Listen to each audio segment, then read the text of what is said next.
Livro 2, Salmos 42 ao 72. O livro do Salmo é dividido em 4 livros grandes. Esse é o segundo conjunto de livros. Começa no capítulo 42. O título que aparece na minha Bíblia é A Alma Suspira por Deus. O subtítulo do Salmo diz assim: Ao mestre de canto, Salmo didático dos filhos de Corá. Todas essas informações traz para a gente o pano de fundo do Salmo. Quem compôs, quando foi composto, quais eram as circunstâncias. Então a gente vai fazer um estudo aqui do Salmo 42. Começando agora pelo versículo 1. Assim como a corça suspira pelas correntes das águas, assim por ti, ó Deus, suspira a minha alma. A minha alma tem sede de Deus, do Deus vivo. Quando irei e me apresentarei diante da face de Deus? As minhas lágrimas têm sido o meu alimento dia e noite, enquanto me dizem continuamente: e o seu Deus, onde está? Lembro-me destas coisas, e dentro de mim se derrama a minha alma, de como eu passava com a multidão de povo e os guiava em procissão à casa de Deus. Entre gritos de alegria e louvor, multidão em festa. Então isso aqui é um momento nostálgico para o salmista. Ele está com saudades das festas que eram celebradas no templo. Vamos para o versículo 5. Porque você está abatida, ó minha alma? Porque se perturba dentro de mim? Espere em Deus, pois ainda o louvarei. A Ele, meu auxílio e Deus meu. Isso ele vai repetir mais uma vez no Salmo, para mostrar o estado da sua alma. Verso 6. Sinto abatida dentro de mim a minha alma. Lembro-me, portanto, de ti. Lembra de quem? De Deus. De onde ele está se lembrando de Deus? É o texto que diz agora: nas terras do Jordão, no monte Hermon e no monte Mizar. Então, a cordilheira do Hermon. O Mizar é um daqueles montes. Ele está distante de Jerusalém, cerca de 500 quilômetros. O monte Hermon fica na Síria. Então ele está longe do templo. Jerusalém está distante desse lugar aqui. Então ele está nesse lugar. Esse é o pano de fundo do Salmo. O salmista está longe do templo. Muitos de nós ficamos longe do templo também, das celebrações na época da pandemia. Vocês lembram? Agora vamos continuar no versículo 7. Diz assim: um abismo chama outro abismo. Ao ruído das tuas cachoeiras, todas as tuas ondas e vagas passaram sobre mim. Contudo, o Senhor, durante o dia, me concede a sua misericórdia, e de noite está comigo o seu cântico, uma oração ao Deus da minha vida. Pergunto a Deus, minha rocha: por que te esqueceste de mim? Por que hei de andar eu lamentando sob a opressão dos meus inimigos? Os meus ossos se esmigalham, quando os meus adversários me insultam, perguntando sem parar: e o seu Deus, onde está? Porque você está abatida, ó minha alma? Porque se perturba dentro de mim? Espera em Deus, pois ainda o louvarei, a Ele, meu auxílio e Deus meu. Vamos orar mais uma vez. Senhor Deus, te louvamos pela leitura da Tua Palavra, e só a leitura da Tua Palavra é edificante. Nós somos edificados, fortalecidos pela leitura, mas pedimos que o Teu Espírito nos conceda o entendimento um pouco mais clarificado, e nos ajude também, Senhor Deus, a praticar essa palavra. Em nome de Jesus oramos. Amém e amém. Meus irmãos, eu amo a palavra de Deus. Leio a Bíblia todos os dias. Já li a Bíblia mais de 20 vezes, mas continuo lendo todos os dias, com muita paixão. E eu realmente acredito que a Bíblia possui tesouros. Os tesouros não são fáceis de ser encontrados. Precisa persistência. Precisa persistência e convicção. Então, o salmista, no Salmo 119, e versículo 18, ora a Deus dizendo assim: abre meus olhos, Senhor, para que eu contemple as maravilhas da tua lei. Essas maravilhas estão espalhadas na Bíblia.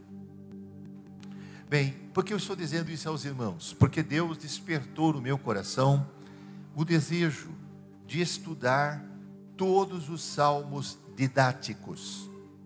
Eu comecei estudando pelo último. O último salmo didático é o 142. Eu fiz um estudo nesse salmo intitulado Lições da Caverna. Quando Davi foge de Saul para não morrer. Tinha sido consagrado rei, mas ao invés de ir para o trono, Davi vai para a caverna, vai para o deserto, vai para a floresta, para preservar sua vida. Então, ele escreve o Salmo 142, depois de ser rei, revendo tudo aquilo que tinha passado durante os 13 anos de provação. Porque esses salmos têm o nome de didático, maskil no hebraico. Os salmos maskil, chamado masquilim no plural, são em número de 13. O primeiro é o Salmo 32, composto por Davi. O segundo é o 42, esse que nós lemos agora. E são um total de 13 salmos. Então Deus pôs no meu coração o desejo de estudar todos eles. E eu estou fazendo isso. E se Deus permitir, até o final desse ano, eu vou completar o estudo deles todos e vou preparar um livro. Eu já fiz um livro com os salmos de romagem, os salmos de peregrinação, que são em número de 14, começando no 120 até o 134. Então, esses salmos didáticos, como aparece, salmo didático quer dizer salmo de instrução. Ele foi escrito para passar alguma instrução, alguma orientação. Por isso eu considerei esses salmos muito preciosos, porque ele vai passar alguma lição para quem está passando lutas, dificuldades. Então esse é o segundo salmo didático. Como eu disse, o primeiro é o Salmo 32. Quando você lê a Bíblia, precisa fazer isso pelo menos 19 vezes. Quando vai ler um texto, 19 vezes. Então você lê, depois lê de novo, vai lendo, e aí começa a compreendê-lo. Lê o título, lê o subtítulo, seja curioso, faz perguntas para o texto. É assim que a gente estuda as Escrituras. A Bíblia interpreta a si mesmo. Essa é a primeira regra da hermenêutica. A Bíblia interpreta a si mesmo. E aí você vai lendo e perguntando de quem que ele está falando, sobre o que ele está dizendo, qual é o pano de fundo desse salmo. Então observamos que ele foi composto pelos filhos de Corá. Os filhos de Corá, chamados coraitas, irmão dos... eram descendentes de Corá, aqueles que se levantaram contra Moisés no deserto. Corá se rebelou, mas os filhos dele não. Os descendentes deles permaneceram. E Davi separou os coraitas e os coatitas para serem músicos no templo, para servirem a Deus como músicos no templo. Então eles eram levitas, servidores do templo. Está lá em 2 Crônicas, capítulo 20, verso 19. Esse é um poema, então, feito pelos coraitas, ou os descendentes de Corá, que foram separados exclusivamente para servir a Deus no templo especialmente na área da música. Então, o conteúdo deste salmo é principalmente usado para instruir quem vive em conflito de alma. Até eu estava pensando em desafiar o meu amigo pastor Milton Rosa a fazer um livro sobre depressão, uma vez que ele é especialista na área de comportamento, mas fazer um livro baseado no livro de Provérbios. Ler o livro de Provérbios e pegar todas as instruções relacionadas com esse tema. Eu estou escrevendo aqui, estou usando a Bíblia, a conselheira, que eu dei um exemplar para ele, e estou assim maravilhado, porque toda vez que cita eu vou marcando ali, porque esse é o assunto que nós estamos vivendo agora. Esse é o tema desse começo do século 21. A quantidade de pessoas deprimidas, ansiosas, estressadas, é maior do que qualquer outra época do mundo, meus irmãos. E esse é um assunto tão importante, porque muitas pessoas perdidas nesse universo acabam tirando suas próprias vidas. Até pessoas que estão frequentando igrejas, pessoas até que usam os púlpitos da igreja. Esse é um assunto muito sério, mas a Bíblia tem solução para tudo. E aqui o Salmo 42 está falando, trazendo instruções para quem vive um conflito de alma, que oscila o tempo todo. Uma hora está eufórico, outra hora melancólico. Uma hora está cheio de fé, outra hora duvida de tudo. A alma oscilando o tempo todo.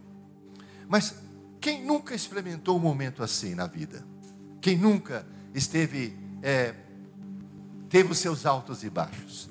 Mas esse é um salmo que foi escrito para orientar pessoas que estão com a sua alma conflitada. E o pano de fundo do Salmo 42 é o provável exílio desse salmista, desse solista ou salmista ou coraíta. Ele está exilado no extremo norte do país. Eu escrevi um livro chamado Geografia Bíblica, e eu trouxe 2 exemplares aí, depois se você desejar. Esse é um livro que ajuda você a situar-se na Bíblia, nas localizações, saber onde as coisas aconteceram. E o Monte Hermon fica na Síria, e fica ao norte de Israel. Então, ele está exilado, por alguma razão, no extremo norte de Israel. Ali ele cita 2 lugares, como nós lemos aqui, as terras do Jordão, no Hermon e no Monte Mizar. O Monte Mizar é uma das cordilheiras ali do Monte Hermon. O Monte Hermon, na verdade, é uma cordilheira de montes. E um desses montes se chama Mizar. Tá certo? E ele está ali em algum lugar daquela região, exilado. E privado de cultuar a Deus no templo. Está privado. E nesse lugar onde ele se encontra exilado, tem que enfrentar a zombaria dos inimigos, das pessoas que o aprisionaram, porque elas estão o tempo todo dizendo para ele: cadê o seu Deus? O seu Deus onde está? Essa é uma forma de tortura também para ele, que está exilado e ainda tem que ouvir dos seus inimigos essa pergunta: Deus abandonou você? Você está à sua própria sorte? Mas seja como for, esse estado de coisas produzia depressão no coração desse salmista. Mas Deus nunca desampara o fiel. Deus nunca desampara. E às vezes a gente fica muito preso aos problemas e não consegue mirar a nossa atenção no Deus Todo-Poderoso. Ficamos muito presos nas coisas dessa vida.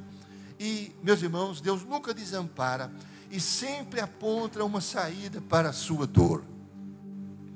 Quando você confia nele e não desiste de orar. Então, eu quero pensar com vocês em cima disso daí, Lutas vêm e vão, mas na hora da provação, nós precisamos manter nossa confiança em Deus e perseverar na oração.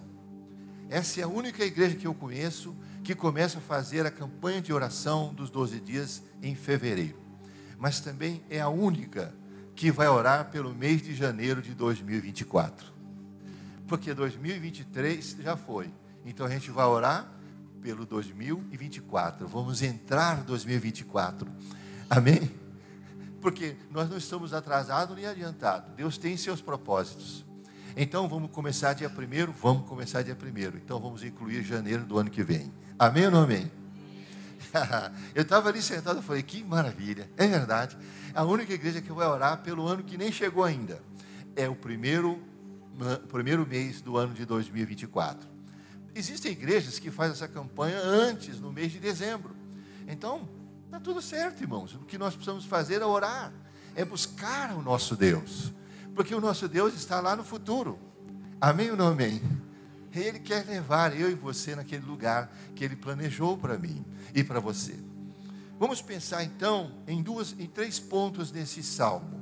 Primeiro, somente Deus satisfaz as mais profundas carências do homem. Só Deus satisfaz as mais profundas carências. Sabe, o ser humano fica o tempo todo buscando alguma coisa que preencha a sua alma. Mas esse salmo está mostrando, só Deus vai preencher as carências mais profundas da sua alma. Porque o salmista inicia o seu poema ilustrando a dependência que a corça é um tipo de cervo, um cervo pequeno. A corça, a dependência que ela tinha da fonte das águas para sobreviver, né? Estamos falando do deserto do Negev, do deserto do Sinai. Então, ele está dizendo, da mesma forma que a corça depende das fontes das águas para sobreviver, assim eu dependo de Ti, Senhor, para viver.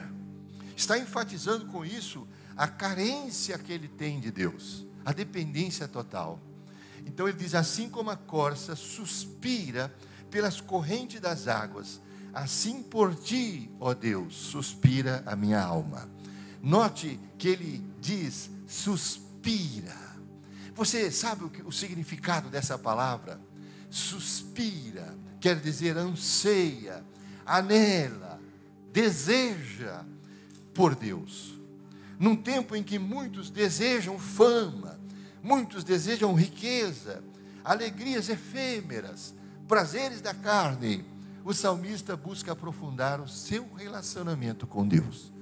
Pastor Marcos disse que o propósito do jejum, da oração, do clamor, é estarmos mais perto do Senhor, buscarmos a Deus. Gente, esse é o tempo de buscar a Deus. Esse é o tempo de buscar. O Espírito Santo está falando isso nos 4 cantos do mundo. Por toda parte, é a mesma palavra. Vamos buscar mais a Deus, nos aproximar mais do Senhor. Isso é importante. Quanto mais perto estivermos de Deus, mais perto da luz nós vamos estar. Mais perto da luz, mais longe das trevas. Mais perto de Deus, mais longe do diabo. Mais perto de Deus, mais longe das encrencas. Precisamos buscar mais ao Senhor. Semelhante desejo expressou Davi quando foi privado de prestar culto, cultuar a Deus no tabernáculo que havia lá em Siló ou em Gibeão, por causa da perseguição de Saul. Saul perseguia Davi, e Davi não conseguia cultuar a Deus. Então ele diz assim, uma coisa peço ao Senhor e a buscarei, que eu possa morar na casa do Senhor todos os dias da minha vida, para contemplar a beleza do Senhor e meditar no seu templo. Então a gente valoriza as coisas quando perdemos. O salmista está longe do templo, está preso, está exilado e sente muita saudade do templo. Davi está privado de estar no tabernáculo cultuando Deus por causa da perseguição de Saul. Então ele fala, só tem um único desejo: eu quero estar na casa do Senhor, para contemplar na beleza do Senhor e aprender e meditar no seu templo. Davi queria conhecer Deus além do comum, para amá-lo de forma mais profunda possível. Sabe, meus irmãos, a Bíblia diz, se tem alguma coisa que nós queremos nos gloriar, é gloriar em conhecer ao Senhor. Sabia disso? Porque é isso que vai valer no final das contas. Sabe quando que Jesus estava orando para os discípulos, lá no livro ele estava orando para os discípulos em João capítulo 17. Diz a Escritura, capítulo 15 na verdade, capítulo 15 não, capítulo 17 mesmo, versículo 5, é a chamada oração sacerdotal. Eu estou procurando aqui para vocês, irmãos, um texto muito interessante no livro de Jeremias, achei aqui, versículo de número 20, capítulo 9, versículo 23, olha o texto, diz assim, assim diz o Senhor, não se glorie o sábio na sua sabedoria, nem o forte na sua força, nem o rico nas suas riquezas. Mas aquele que se gloria, glorie-se nisto, em me conhecer, e saber que eu sou o Senhor, e faço misericórdia, juízo e justiça na terra, porque destas coisas me agrado, diz o Senhor. Então, Deus está dizendo, o povo que conhece o seu Deus será forte e ativo na terra. Então, é isso que a palavra está dizendo. Se você quer se gloriar com alguma coisa, se glorie em conhecer ao Senhor. Conheçamos e prossigamos em conhecer ao Senhor. Nós precisamos conhecer a Deus. Quanto mais você conhece a Deus, mais você o ama, mais você o admira. Sabe, Jesus disse assim, a natureza da vida eterna é esta, que te conheçam a ti, Deus único e verdadeiro, e a Jesus, o Cristo, a quem enviaste. João 17, 5. Então, nós vamos conhecer a Deus na eternidade, meus irmãos, passar a eternidade conhecendo o Senhor. Por isso, Davi diz que ele tinha desejo de conhecer a Deus da forma mais profunda. O salmista confessa, a minha alma tem sede do Deus vivo. Voltando para o Salmo 42, no versículo 1 diz que ele aspirava pelo Senhor, né? Assim como a corça anseia pelas correntes das águas, assim suspira minha alma por ti. Esse é o versículo 1. No versículo 2, ele diz, a minha alma tem sede de Deus. Veja a figura que ele está usando. O pastor Marcos estava fazendo a cerimônia aqui, mas começou a secar a garganta, porque precisava de água. Por favor, traga água. A gente não fica muito tempo sem água. Então o salmista usa aqui uma necessidade muito urgente que nós temos, que é a necessidade de água, para dizer assim, eu necessito dele. Assim como o meu corpo precisa de água, eu preciso de ti. Então a minha alma tem sede de Deus, do Deus vivo. Quando irei e me apresentarei diante da sua face? Aqui ele mostra a necessidade mais urgente, mais forte que nós temos para sobreviver, que seria a necessidade de água. Nós podemos ficar muitos dias sem comida física, sólida, mas água, 3 dias no máximo, depois já vamos definhando. Precisamos de água. Então ele usa essa figura. Sabe, irmãos, os desejos, de certa forma, são uma espécie de impulsos da alma. Por causa dos desejos, nós somos impulsionados, que dirige o homem para as suas buscas, para as suas decisões. A Escritura diz que Salomão não privou o coração dele de desejo nenhum, de nenhum desejo. Ele não privou de nenhuma experiência. Mas a Escritura diz que ele ainda continuava insatisfeito. Sabe, ele queria conhecer a ciência, então estudou. Ele queria fazer pomares, açudes, construir palácios, conhecer, casar com muitas mulheres, teve 1000 mulheres. Tudo que você pode pensar que um homem deseja, ele não negou nenhum desses desejos para ele. E a Bíblia diz que ele continuava insatisfeito, porque não existe nada lá nesse lugar. Então, tudo que a gente precisa está no nosso Deus, meus irmãos. Tudo que nós precisamos. Deus fez o homem diferente do resto da criação. Nós fomos feitos alma vivente. E por isso eu e você somos seres transcendentes. Nós almejamos algo que está acima e além da matéria. Sabe, uma pessoa tem tudo o que precisa, mesmo assim, está faltando algo. Você tem sua casa, você tem seu marido, sua esposa, seus filhos, tem saúde, tem tudo. O que está faltando? está faltando Deus, está faltando mais de Deus. Eu preciso mais de Deus. Porque você é transcendente, você é espírito. Você é espírito, tem uma alma e vive num corpo. Você é um ser espiritual. Então somente em Deus você vai achar descanso verdadeiro, alegria verdadeira, paz verdadeira, sentido para a vida, significância ou significado para viver. É só nele que você vai encontrar isso tudo. Davi também revela a sua busca por Deus. Então ele diz assim: ó Deus, tu és o meu Deus, e eu te busco ansiosamente. A minha alma tem sede de ti, o meu corpo te almeja, como terra árida, exausta e sem água. Olha as figuras que ele usa para falar da sua busca por Deus. Sabe, meus irmãos, Jesus disse uma vez: se alguém tem sede, venha a mim e beba. Porque se você beber da água que eu lhe der, nunca mais terá sede. Porque dentro de você vai formar uma fonte que vai saltar para a vida eterna. Ele está falando do Espírito de Deus, do Espírito Santo, que nós ainda não tínhamos recebido. Então, ele é a fonte. Então, a primeira parte dessa reflexão está nos versículos 1 e 2, quando o salmista revela o seu anseio, a sua necessidade de Deus. E agora nós vamos para a segunda parte da reflexão, que começa no versículo de número 3. Ele diz assim: a minha alma, as minhas lágrimas têm sido o meu alimento dia e noite, enquanto me dizem continuamente: e o seu Deus onde está? Aqui, meus irmãos, vai revelar que situações depressivas tentam minar nossa comunhão com Deus. O salmista se pergunta no final do versículo 2: quando irei e me apresentarei diante da face de Deus? Porque ele estava longe da presença de Deus lá no templo. Deus estava representado pela Arca da Aliança no Santíssimo Lugar lá no templo. E aí ele diz assim: quando eu vou me apresentar novamente?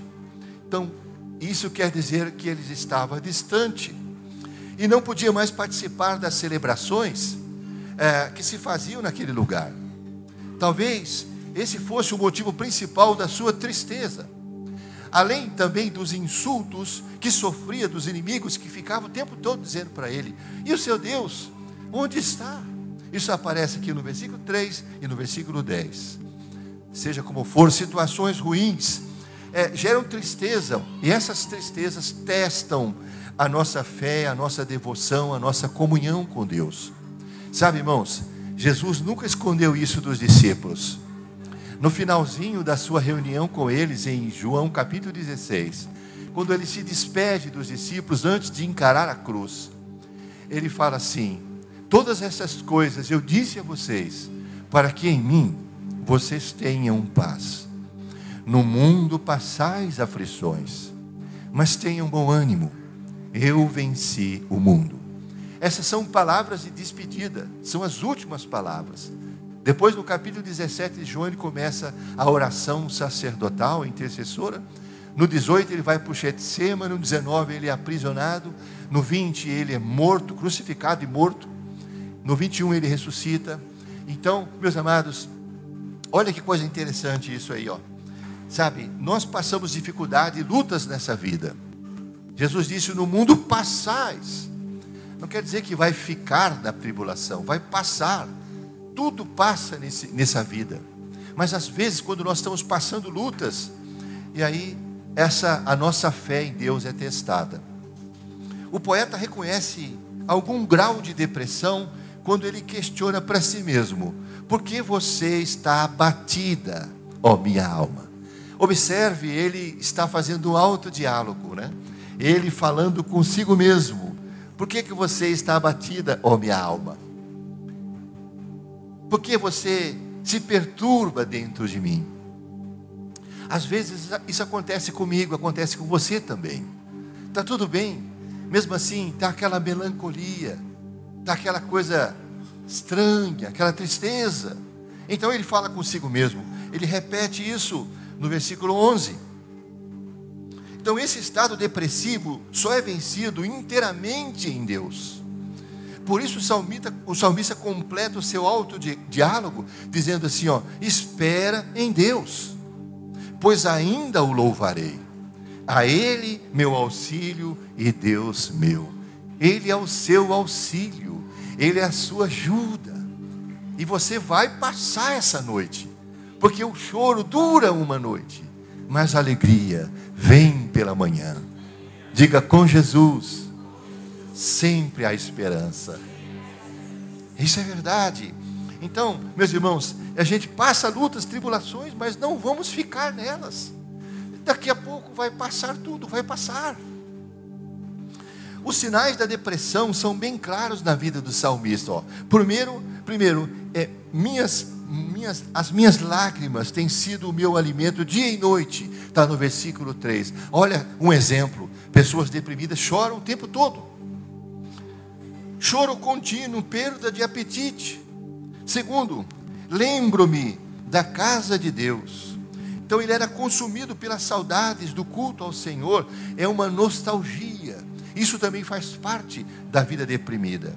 Terceiro, está no versículo 4, Terceiro, porque se perturba, ó minha alma, dentro de mim? Falta de sossego. Pessoa desassossegada. Falta de sossego, não consegue relaxar, não consegue descansar, fica uma inquietude opressiva. Esse é um exemplo, meus irmãos. Ele cita outro exemplo: mar revoltoso, enquanto suas ondas e correntezas passam sobre mim. Aqui ele sente como se estivesse afogado, ou afogando, melhor dizendo, asfixiado. Porque é isso que a ansiedade produz, uma espécie de asfixia da alma. Falta ar. Então, ele está sentindo as agruras da depressão. Então, depressão é considerado mal do início desse século 21. Por que razão isso está acontecendo no nosso tempo? Por que está agravando isso no nosso tempo? Meus irmãos, várias são as causas, mas o sábio nos dá uma pista quando afirma: o coração ansioso deprime o homem. Provérbios 12, versículo 25. O coração ansioso deprime o homem. Mas o versículo continua, Provérbios 12, 25, continua, diz. Em seguida, ele apresenta a solução. Ele diz assim: mas uma palavra bondosa anima. Uma palavra bondosa anima. O sábio aconselhamento acelera a cura. Por isso a gente precisa de conselheiros sábios, que conhecem a palavra de Deus. É claro que existem outras causas para a depressão, como o estresse, disfunções hormonais, obesidade e menopausa e vários outros exemplos. Mas a devoção a Deus é decisiva para a total libertação. Quando nos derramamos diante do Senhor, Ele é capaz de restaurar a alegria no nosso coração. A Bíblia diz: se alguém está triste, ore. Se alguém está alegre, cante louvores.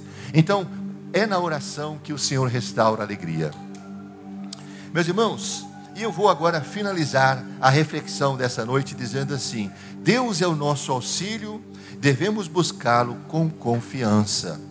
Então, todo mundo passa dificuldades e lutas, e eu falo que a gente sempre está um passo na frente daquele que não conhece a Deus, quando aprende a orar. E quando ora com confiança no Senhor, estará um passo à frente.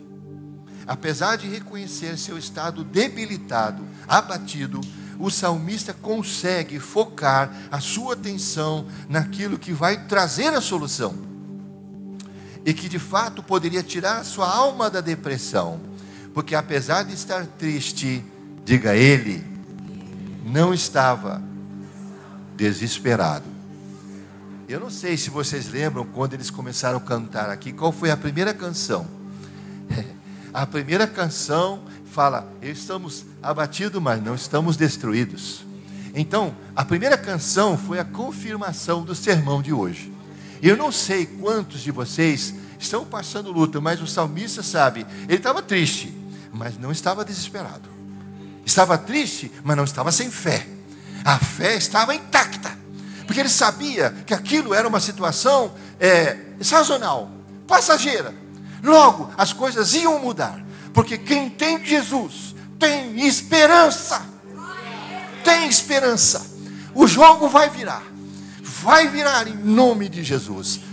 Então, por isso que ele diz: espere em Deus, pois ainda o louvarei, a Ele meu auxílio e Deus meu auxílio.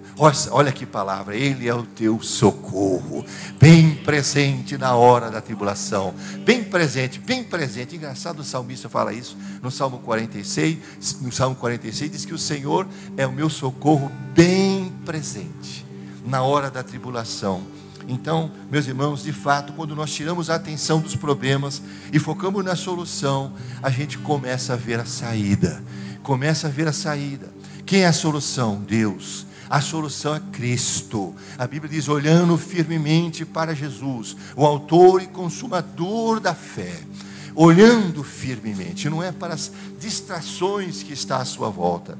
O salmista recorda as vitórias recebidas no passado. Ele diz assim: lembro-me, portanto, de ti nas terras do Jordão.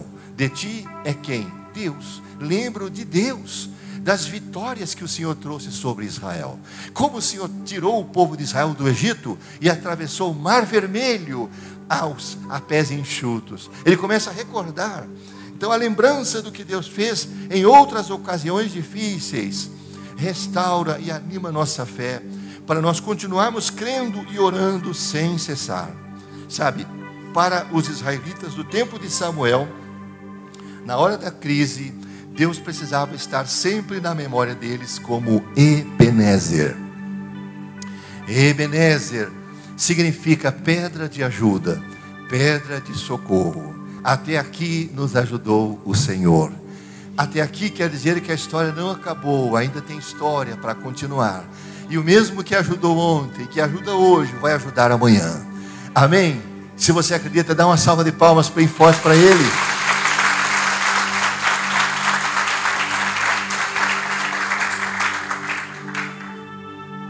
Sabe o que me chamou bem a atenção aqui nesse texto? O salmista recorda as vitórias que tinha recebido. E aí, meus irmãos, ele diz um negócio tão interessante no versículo 8. No versículo 8 diz assim: contudo, o Senhor durante o dia me concede a sua misericórdia, e de noite está comigo o seu cântico, uma oração ao Deus da minha vida. Sabe o que quer dizer isso daqui? Que toda pessoa que ama e serve a Jesus sempre tem um mas. Estou passando essa luta, essa dificuldade, esses problemas, mas ele cita aqui o contudo, que é a mesma coisa de mas, porém, contudo, todavia, estou passando essa luta, mas o Senhor é comigo, e eu vou conseguir vencer essa luta, essa batalha. Então, a sensação de não estar sozinho nas aflições, o que a Bíblia confirma em muitas partes, nos motiva a clamar com mais ousadia e perseverança. Paulo e Silas foram presos porque fizeram a vontade de Deus, libertando uma moça oprimida por demônios, que adivinhava e dava lucro para os seus patrões. A Bíblia diz que Paulo expulsa aquele demônio, a moça é livre e liberta e transformada em nome de Jesus.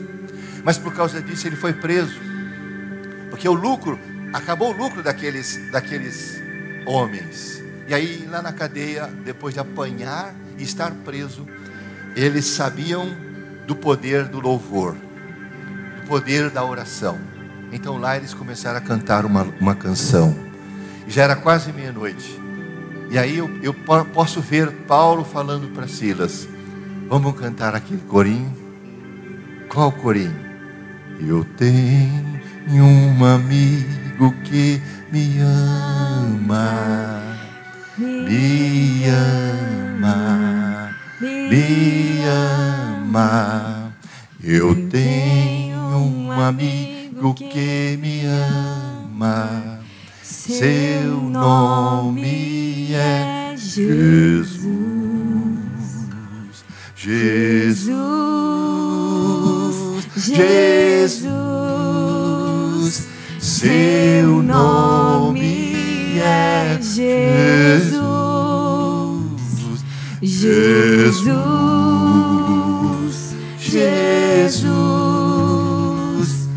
seu nome é Jesus. Amém. Meus irmãos, nem o Senhor aguentou esse louvor. A Bíblia diz que o lugar começou a tremer e as cadeias caíram. Então, sabe, a melhor forma de você lutar contra o mal é pelo louvor, é pela oração. Eles começaram a cantar louvores ao Senhor. Então não percamos, não pecamos, né? Quando nós perguntamos assim para Deus: por que te escondestes de mim? Por que hei de andar eu lamentando sob a opressão dos meus inimigos?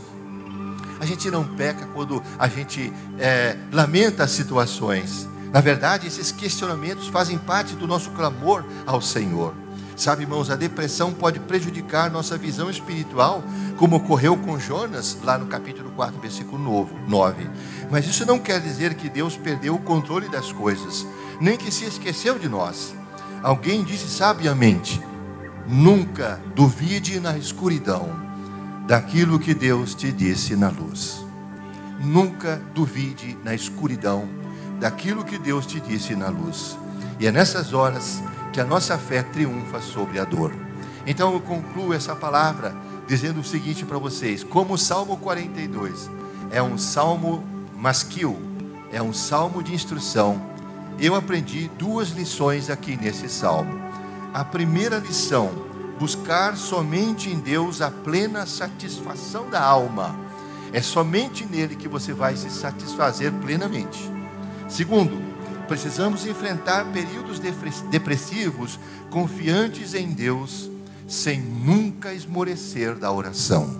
Porque para quem ama Jesus, sempre existe um mas. Então quero fazer uma oração por você que está hoje conosco, passando algum tipo de luta, alguma coisa triste aconteceu, ou você foi avisado, ou tem alguma coisa para resolver importante essa semana, e isso está afligindo você, trazendo algum tipo de preocupação para o seu coração. Se tiver alguma pessoa assim, fica em pé aí no lugar onde você está, para a gente fazer uma oração e clamar a Deus. Eu vou pedir ao Senhor que substitua a ansiedade, que substitua a melancolia, a tristeza por alegria. Amém, Jesus? Vamos orar. Senhor Deus, nós ouvimos Tua palavra e aprendemos que na hora das lutas temos que focar no Senhor, focar no Teu poder, lembrarmos das coisas que o Senhor já fez nas nossas vidas e que o Senhor é poderoso para fazer novamente.